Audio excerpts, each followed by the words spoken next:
Hi, I'm Sharon Alfonsi, and welcome to Eye to Eye. Katie Couric is on assignment. CNN's Lou Dobbs doesn't keep his personal views in check when it comes to reporting the news.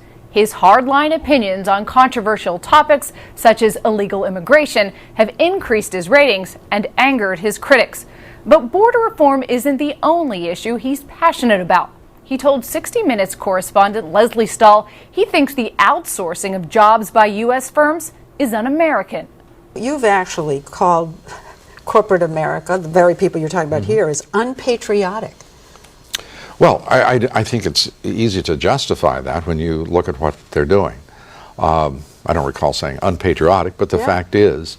do you think they are? I do think they're working against the national interest. When you're willing to sacrifice the stakeholders, the community that business is created in, the nation is created in, the good of that community, for the cheapest possible labor, and put your middle class in direct competition with people anywhere in the world making 57 cents an hour, that's horrible for re-export then back into the United States.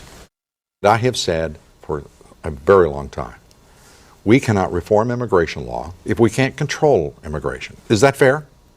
Is there any way in the world to reform immigration if we can't control it? And how can we control immigration if we can't control our own borders and ports? The fascinating thing in all of this debate is that people talk about the United States as if we were a nation that is somehow anti-immigrant. We bring in 1 million legal immigrants every year into this country, as we should. If we want more immigration, let's have a national policy discussion and dialogue. But don't turn it over to corporate interests who are making the decision to exploit cheap labor. I want the borders under our control, and I don't see anything either peculiar about that or unseemly or insensitive.